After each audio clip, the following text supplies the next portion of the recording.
Boa noite, irmãos, graça e paz. Estamos aqui mais uma vez para mais uma palavra que venha nos edificar, venha nos fortalecer, venha nos alimentar. Eu quero, em primeiro lugar, agradecer a todos que se inscreveram no canal. O canal está crescendo. Quero pedir que você dê o seu joinha aí, curta essa mensagem, compartilhe com os seus queridos e nos ajude a fazer o canal crescer, tá bom? Quero também pedir para você, se você tem liberdade e alegria no seu coração e deseja contribuir para a propagação da palavra de Deus por intermédio da vida plena, gostaria que você enviasse a sua contribuição. Você pode enviar a sua contribuição para a conta corrente Banco do Brasil, Banco 001, agência 1022, dígito 7, conta corrente 23428, dígito 1, Vida Plena, Ministério Internacional. É de suma importância também a sua contribuição. Dito isso, vamos começar a palavra de hoje. Amém? Quero que você abra sua Bíblia em João capítulo 17, versículo 17. Esse é um versículo que eu gosto muito. Eu já falo muito sobre ele. Tem várias mensagens em cima desse versículo e eu quero falar algo diferente para você hoje a respeito de João 17, 17. Diz assim: é a oração sacerdotal de Jesus, é o momento em quando Jesus está se preparando estava preparando seus discípulos para o momento de definição, o momento da cruz, e aí ele faz a oração sacerdotal em João capítulo 17, e no versículo 17 ele diz ele fala algo que é tremendo. Ele diz: santifica-os na verdade, a tua palavra é a verdade. Essa expressão de Jesus é algo muito forte para mim. Isso soa com muita força, com muito poder, porque quando nós vamos a original no grego, a palavra verdade que é traduzida aqui é a palavra aletheia, e o significado dela no original é a verdade em qualquer assunto, sob quaisquer aspecto, em qualquer tempo. Ou seja, a verdade de Deus, ela é atemporal, a palavra de Deus, ela é atemporal, ela é absoluta, e isso é muito forte. E essa palavra santificar, no grego, santifica, é a palavra agiazo, que significa separar das coisas profanas e dedicar-se exclusivamente a Deus, limpar externamente, purificar por meio da expiação, livrar da culpa do pecado, purificar internamente pela renovação da alma. Interessante que Jesus, em João capítulo 13, ele usa essa palavra limpar, né? Ela é utilizada quando Jesus preparando, depois logo em seguida da ressurreição de Lázaro, ele está reunido com seus discípulos e ele está preparando seus discípulos, ensinando seus discípulos, né? E é chegado o momento de definição, o momento em que Judas iria trair o Senhor, e aí Jesus, estando reunido com eles, depois de eles cearem juntos, Jesus tira a vestimenta de cima, coloca uma toalha na cintura, se cinge com uma toalha e vai lavar os pés dos seus discípulos. Jesus estava ali ensinando para eles o valor do serviço no reino de Deus. E ele diz: quem quiser ser maior, que seja servo dos outros, né? Mas aí ele está lavando os pés dos discípulos quando chega a vez do Pedro fala: Senhor, o senhor vai lavar meus pés? Ele fala assim: sim. Ele fala: de jeito nenhum você vai lavar meus pés. Aí Jesus fala: Pedro, se eu não lavar os teus pés, eu não tenho parte contigo e você não tem parte comigo. Aí Pedro fala: bom, já que é assim, então lava logo tudo, né? Lava o pé, mão, lava tudo. Aí Jesus diz para ele que vocês não precisam, vocês estão limpos pela palavra, né? Pela palavra que vocês têm recebido. E a palavra tem esse poder, querido, de nos limpar, de nos santificar, de nos purificar, de nos separar, né, das coisas do mundo.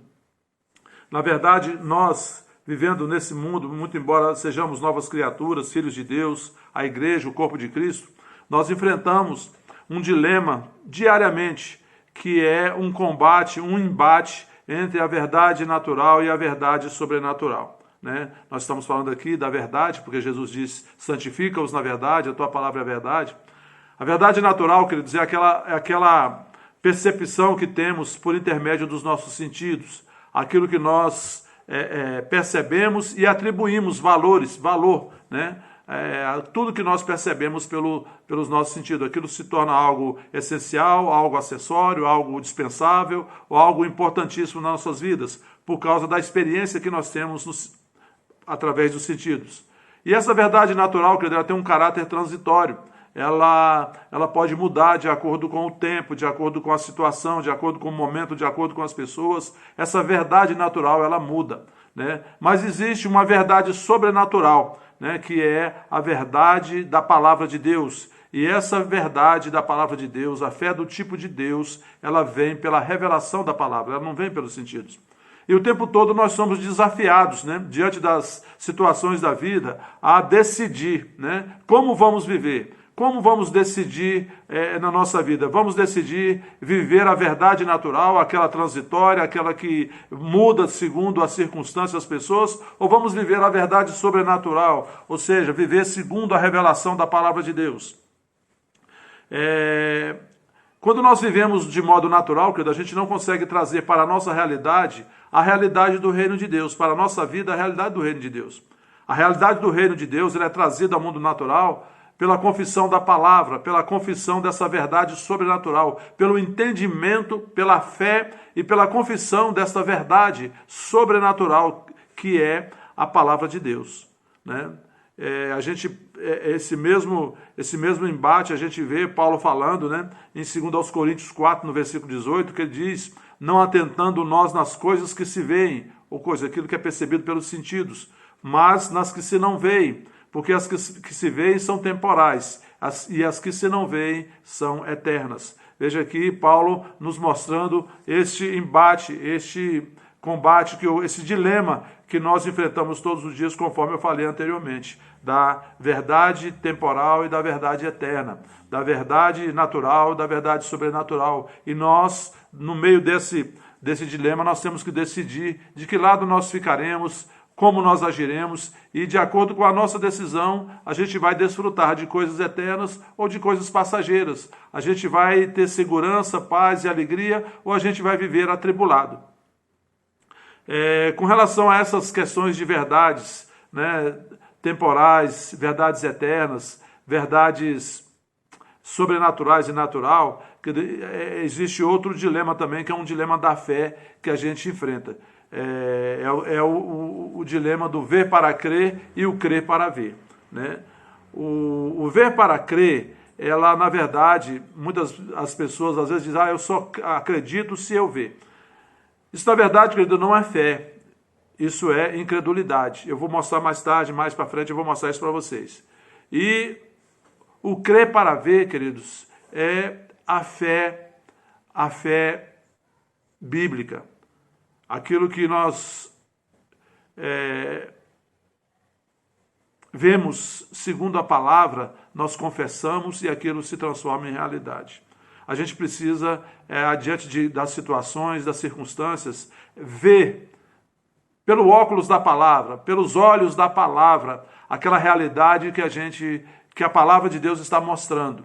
E a partir do momento em que nós vemos pela fé, através da palavra, essa realidade e a confessamos, essa realidade ela é chamada do invisível para o visível. Ela é chamada das coisas que se não veem para as coisas que se veem e se transforma em realidade na nossa vida. É assim que a fé se materializa. Amém, queridos? E crer significa, não é simplesmente dizer eu creio, eu acredito. Não, crer, querido, é você agir em cima da palavra, agir com base na palavra. Por quê? Porque a palavra, querido, ela é viva. A palavra, a palavra rema, ela é viva, ela é eficaz, ela é mais cortante do que qualquer espada de 2 gumes, e ela é capaz de penetrar até ao ponto de separar juntas e medulas, e ela é capaz de alma e espírito, e separar até o ponto de separar e discernir os pensamentos do coração humano, conforme diz Hebreus 4, no versículo 12. Jesus, a respeito da palavra, em João capítulo 6, no versículo 63, ele diz que a palavra que eu vos tenho dito é espírito e é vida. Então, querido, a palavra de Deus, ela não é algo, é apenas as letras que estão colocadas sobre um papel, ela é vida, ela é espírito. Quando nós nos apegamos à palavra, quando nós cremos na palavra e quando nós confessamos e praticamos a palavra ela tem a capacidade de materializar realidades sobrenaturais na nossa vida. Por isso a importância da confissão. Em Provérbios 6,2 diz que nós estamos enredados, estamos presos pelas palavras da nossa boca. Muitas vezes a gente não se dá conta de que os resultados que nós temos obtido em nossas vidas é fruto daquilo que nós temos falado. Coloque a sua boca para trabalhar em seu favor. Não fale incredulidade, fale a palavra de Deus, fale fé. Amém, queridos? Em Provérbios 18, do versículo 20 ao 21, diz que a morte e a vida estão no poder da língua, e todo aquele que bem a utiliza comerá do seu fruto. O versículo 20 de Provérbios diz que do fruto da boca,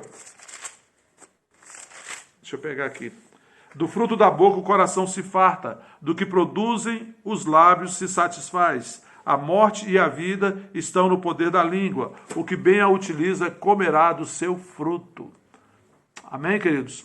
E a gente vê que a chave para a salvação, a chave para desfrutar de tudo que a palavra de Deus diz que nós temos por intermédio da palavra, vem pela confissão, como diz Romanos 10, do versículo 8 ao 10, que diz: a palavra da fé está bem perto de ti, na tua boca e no teu coração.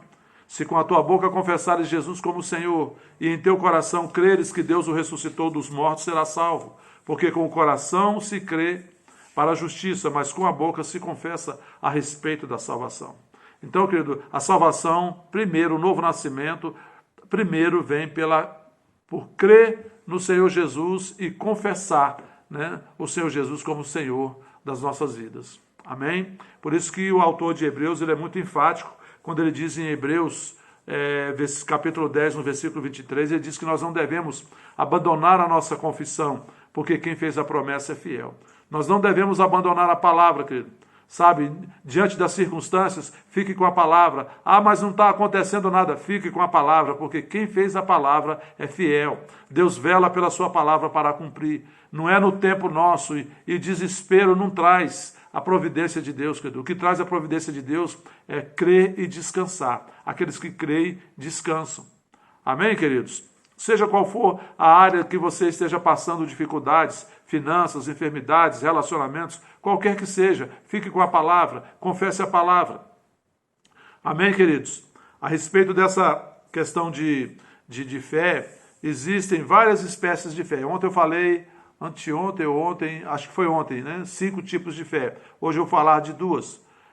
A primeira é a fé do tipo de Tomé, que é mostrada na vida de Tomé. Em João capítulo 20, do versículo 24 ao 29, diz que Jesus, depois que ressuscitou, ele apareceu para os seus discípulos. E os discípulos contaram uns para os outros, aqueles que não tinham visto. Tomé disse: se eu não ver os buracos na sua mão, não colocar ali os dedos, e não ver o seu lado, e colocar o dedo ali no seu lado, no buraco ali do seu lado, eu não acredito. Diz que passaram alguns tempos, eles estavam reunidos no cenáculo, Jesus apareceu no meio deles, chamou Tomé por meio e disse: Tomé, vem cá, olha aqui as minhas mãos, coloca o teu dedo. Olha aqui o meu lado, coloca a tua mão. Seja crente, Tomé, não seja incrédulo. Porque você viu, Tomé, você creu. Mas bem-aventurados aqueles que não viram e creram. Jesus chama essa fé de Tomé, como eu disse lá anteriormente, a fé que precisa ver para crer, ele chamou de incredulidade. Ele diz: Tomé, seja crente, não seja incrédulo. Mas a gente vê também, querido, a fé do tipo de Abraão, que está dito lá em Romanos capítulo 4, eu vou ler do versículo 17 ao 21, que diz: como está escrito, por pai de muitas nações te constituí, perante aquele no qual creu, o Deus que vivifica os mortos e chama à existência as coisas que não existem. Deus, querido, é esse. Nosso Deus é o Deus que vivifica os mortos e chama à existência as coisas que não existem. Abraão, esperando contra a esperança, olha só, contra a esperança, ou seja, as circunstâncias eram totalmente contrárias àquilo que Abraão esperava. Ele creu para vir a ser pai de muitas nações, segundo lhe fora dito. Assim será a tua descendência. e sem enfraquecer na fé, embora levasse em conta o seu próprio corpo amortecido, sendo já de 100 anos, e a idade avançada de Sara, não duvidou por incredulidade da promessa de Deus, mas pela fé se fortaleceu, dando glória a Deus, estando plenamente convicto de que Deus era poderoso para cumprir o que prometera. Amém? Que nós precisamos ter essa confiança, essa fé de Abraão. Nós precisamos ter essa convicção que Deus é poderoso para cumprir a sua palavra. Então nós ficamos com a palavra de Deus e pronto. E a seu tempo, querido, no tempo de Deus, as coisas acontecem. Amém? Agora veja bem, não adianta você, essa fé do tipo de Abraão, foi porque Abraão ouviu a Deus e ele se manteve, né, falando, confessando a promessa de Deus. Então, a fé, querido, ela não vem por imposição de mãos, a fé não vem por oração. Em Romanos 10, versículo 17, diz que a fé vem pelo ouvir, e o ouvir a palavra de Deus, ouvir a pregação. Então, a palavra é que produz fé, querido. Não existe outra maneira da fé vir a não ser pela palavra, pela leitura da palavra, pela meditação na palavra, por ouvir a palavra. Por isso a gente bate tanto nisso, que você precisa dedicar tempo à palavra, separar tempo para a palavra, porque a fé vem pelo ouvir a palavra de Deus. Amém? E na Bíblia, querido, de acordo com o que você necessita, você pode dirigir a sua fé. Fé para a cura, Isaías 53, versículo 4 e 5. Certamente ele tomou sobre si as nossas dores e levou as nossas enfermidades. E nós o reputávamos por aflito, ferido de Deus e oprimido, mas ele foi traspassado pelas nossas transgressões e moído pelas nossas iniquidades. O castigo que nos trouxe a paz estava sobre ele, e pelas suas pisaduras fomos sarados. Também, combinando com Isaías 53, Mateus 8, 16, 17, que diz que ao cair da tarde trouxeram para ele muitos endemoniados e enfermos, e ele meramente com a palavra expulsava os demônios e curou todos os enfermos, para que se cumprisse o que fora dito pelo profeta Isaías. Verdadeiramente ele carregou com as nossas enfermidades. Né? E também 1 Pedro 2, 24, que diz, carregando ele mesmo em seu corpo no madeiro os nossos pecados, para que nós, mortos para o pecado, vivamos para a justiça. Pelas suas pisaduras, fostes sarados. Então, se nós precisamos, se a nossa realidade, a nossa situação, a nossa necessidade é cura, nós precisamos nos agarrar a esta palavra. Isaías 53, 4, versículo 4 e 5, Mateus 8, versículo 16 e 17, 1 Pedro 2, versículo 24. São 3 versículos apenas, mas existem muitos outros versículos que falam sobre cura, que tem promessa de cura de Deus para nós, e nós podemos nos agarrar. Amém? Se a situação nossa é finanças, Filipenses 4,19, que diz, mas o meu Deus, segundo a sua riqueza em glória, há de suprir cada uma das minhas necessidades em Cristo Jesus. As nossas necessidades que já foram supridas, porque na cruz do Calvário Jesus pagou o preço da nossa redenção, e pelo poder de Deus já nos foram dadas todas as promessas que nos levam à vida e à piedade. Graça e paz nos são multiplicadas pelo conhecimento de Deus, pelo conhecimento da palavra. O que nós precisamos? Conhecer mais de Deus, conhecer mais da palavra, viver mais a palavra, e graça e paz nos são multiplicadas e as promessas de Deus vão chegando. Amém, queridos? Existem também, queridos, assim como eu falei de duas espécies de fé, existem também 2 espécies de incredulidade. O primeiro tipo de incredulidade que acontece é a incredulidade por causa da ignorância. Como eu disse, Romanos 10, 17 diz que a fé vem pelo ouvir a palavra. Muitas vezes a pessoa é incrédula porque não conhece a palavra, porque não se dedica à palavra de Deus, não tem o conhecimento. Pela ignorância, ela é incrédula. Não é porque ela não queira crer, é porque ela não tem contato com a palavra. Eu conheci uma pessoa que era assim, ele era muito incrédulo, muito incrédulo. E um dia eu o desafiei. Eu falei, nós trabalhávamos juntos, ele era discípulo meu na outra igreja, e eu desafiei ele, falei, olha, eu já li a Bíblia várias vezes, de Gênesis e Apocalipse, vamos fazer um desafio, vamos ler junto, eu vou estar lendo junto com você, e todo dia a gente conversa, olha, eu estou em tal capítulo, assim, aconteceu isso, o que é isso? Se você tiver alguma dúvida, você me pergunta, pode ser? Pode, vamos? E então ele começou a ler a Bíblia, e essa pessoa se tornou um crente de verdade, cheio da palavra e com a palavra na ponta da língua, sabe? E crendo, sabe, posições firmes na palavra. Porque antes ele não conhecia, querido. Ele não tinha o conhecimento da palavra, o problema dele era a ignorância. Mas ele se tornou, de incrédulo, ele se tornou um crente verdadeiro pelo conhecimento da palavra, porque ele se dedicou à palavra. E eu desafio você nisso. Eu já tenho essa experiência. Se volte para a palavra. Leia a palavra todos os dias, mas não leia como uma tarefa, uma distração ou para preencher seu tempo, não. Separe um tempo, fique sossegado, desligado de tudo e se ligue na palavra. Leia a palavra para aprender, para receber a revelação do Espírito Santo. Ore antes e peça para o Espírito Santo trazer revelação ao seu coração e leia com atenção, com afinco. Você vai ver que a sua fé vai crescer, porque a fé vem pelo ouvir a palavra e a palavra de Deus. Né? O outro tipo de incredulidade, querido, é a incredulidade dos que conhecem a palavra de Deus, mas não praticam ou não a obedecem. Né? Em Hebreus capítulo 4, no versículo 6, diz que essas pessoas elas não entraram no descanso de Deus porque não creram na palavra. Essas pessoas deixam a circunstância prevalecer sobre a palavra. Eu me lembro que uma vez eu estava lendo um livro do Kenneth Hagin, ele falando sobre cura, e ele fala sobre o problema que ele enfrentou, né, ele tinha uma enfermidade que tinha risco de vida, e ele um dia, ele desafiou o diabo, e ele colocou a Bíblia no chão, desafiou o sintoma, ele colocou a Bíblia no chão, e ele ficou de pé sobre a Bíblia, demonstrando isso uma posição física, uma posição mental e espiritual que ele estava assumindo naquele momento com relação à palavra de Deus. E ele diz, em cima da Bíblia, disse: eu creio na palavra de Deus. A palavra de Deus diz que Jesus Cristo já levou as minhas enfermidades e pelas suas pisaduras eu sou sarado. Então eu fico firme sobre a palavra. Pelas feridas de Jesus eu sou curado e eu recebo a cura em nome de Jesus. E ele diz que daquele dia em diante nunca mais ele apresentou aqueles sintomas e ele foi curado. Isso ele conta como testemunho num dos seus livros. Né?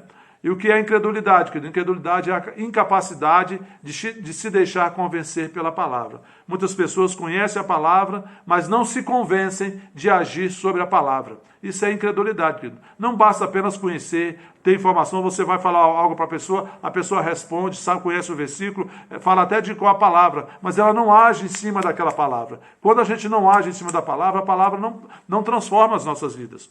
Tiago, no capítulo 1, do versículo 21 ao 25, ele diz que nós devemos acolher com mansidão e praticar a palavra, porque a palavra é poderosa para salvar as nossas almas. Né? Ele diz...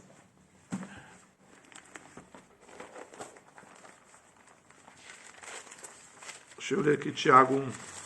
Tiago 1, do versículo 21 ao 25, ele diz assim: portanto, despojando-vos de toda impureza e acúmulo de maldade, acolhei com mansidão a palavra em vós implantada, a qual é poderosa para salvar a vossa alma. Tornai-vos, pois, praticantes da palavra e não somente ouvintes, enganando-vos a vós mesmos. Se a gente só ouve a palavra e não pratica, querido, nós não estamos enganando a Deus, nós estamos nos enganando. Porque se alguém é ouvinte da palavra e não praticante, assemelha-se ao homem que contempla num espelho o seu rosto natural, pois a si mesmo se contempla e se retira e para logo se esquece de como era a sua aparência. Mas aquele que considera atentamente na lei perfeita, lei da liberdade, e nela persevera, não sendo ouvinte negligente, mas operoso praticante, esse será bem-sucedido no que realizar. Quando nós somos operosos praticantes da palavra, querido, nós nos tornamos bem-sucedidos em tudo o que nós falamos. Amém, querido? A gente precisa tomar cuidado, porque a incredulidade também, ela se manifesta pelo assentimento mental, pela concordância mental. Nós concordamos na nossa mente com a palavra, que a palavra é verdade, mas nós não agimos sobre ela. E aí a palavra ela fica impossibilitada de operar nas nossas vidas. Amém, queridos? Essa pessoa crê no que vê, crê no que sente. É incrédulo. Deus não pode alcançar uma pessoa assim. Fé, querido, é agir com base na palavra e não com base nos sentidos. O que a palavra diz, eu aceito como verdade, ela é a verdade, eu ajo em cima dela e Deus, querido, ele vela pela sua palavra para cumprir. Aí Deus entra em ação por causa da nossa fé.